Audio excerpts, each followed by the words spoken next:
Hello and welcome to another Game Nexus Mame review. Today we're going to be looking at Ninja Gaiden, which was released back in 1988 by Tecmo. First you get to check out the cool intro here, which you see Ryu there, he's holding his dragon sword. And it's storming really bad. The sword looks a little shorter when he's running like this for some reason. He's just going to run really fast. All the rain and lightning's behind him, but he doesn't care. And then he's going to kill Jason Voorhees. And Jason doesn't quite like that. Or it really could be that guy from the game Splatterhouse.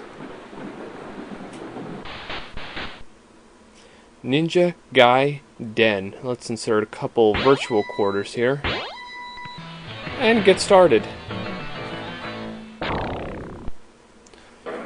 For people familiar with the Sega Master System and Nintendo Entertainment System games, this game is completely a different thing.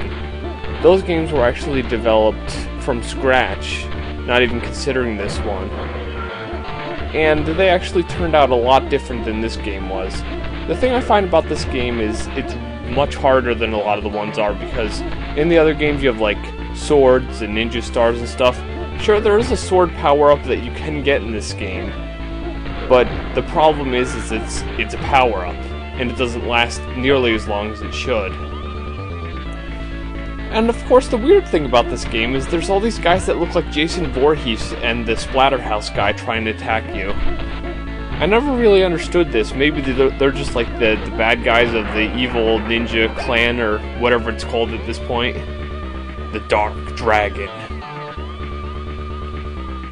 But, pretty much, this game was released.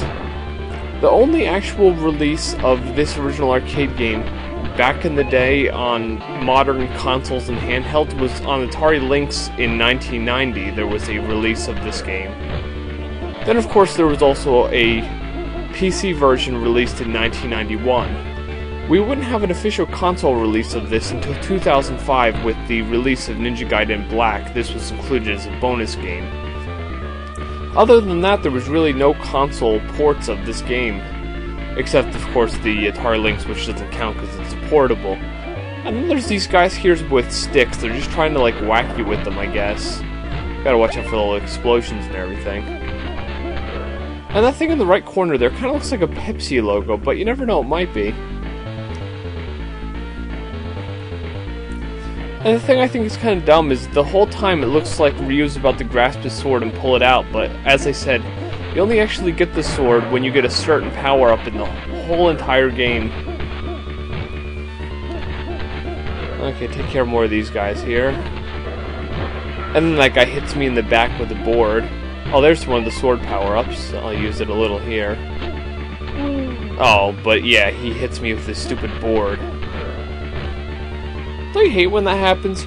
You're playing an arcade game or any kind of beat 'em up, you get a power-up, and then the enemy hits you and kills you, just so you can't have that power-up. It seems like the AI in some of these games kind of knows when you get the advantage, so it has to take that away.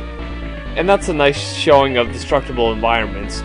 You'll have noticed earlier, a lot of the things when the enemy get knocked into barrels and boxes and stuff, it gets destroyed, which is really nice for such an early game. You know, today with modern 3D games, destructible environments and everything is kind of a standard, but back in the day it wasn't as much of a standard.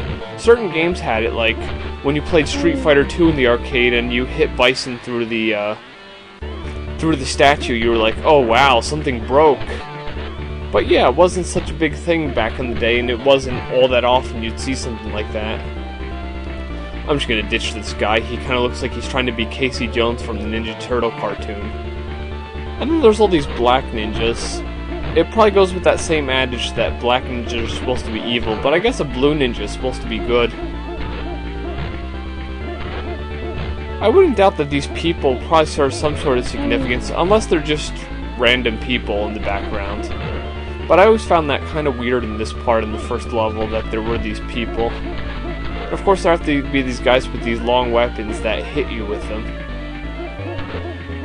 In the background there, of course, you can see some buildings.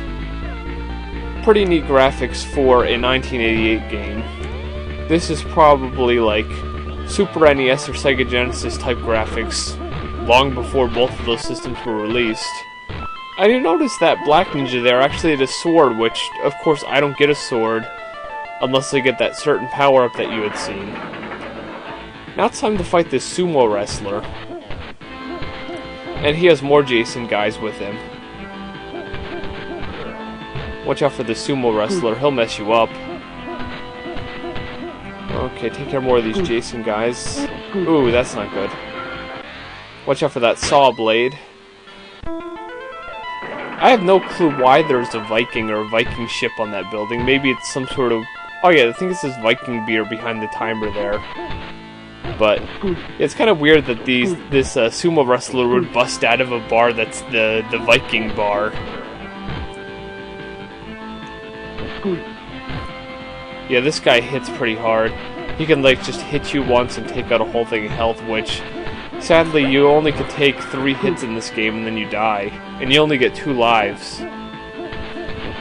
As you've seen, certain key points in the level you can continue from.